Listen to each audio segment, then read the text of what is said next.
We need the moisture, not the lightning associated with these storms. So that's something else we're keeping an eye on as we keep an eye on the air quality across western sections of the country through portions of BC, Vancouver Island, stretching into Saskatchewan, Manitoba, and northwestern Ontario. Special air quality statements and air quality warnings due to smoke from wildfires. Looking at the futurecast, you can see the spin of this low pressure still bringing some soaking rains across central southern Alberta and the risk of thunderstorms as well, and that travels east towards Saskatchewan heading into Friday, even Manitoba.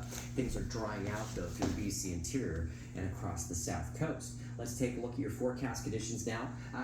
Back to today for Vancouver, 21 degrees, 20 in Calgary, 23 in Regina, 29 in Winnipeg.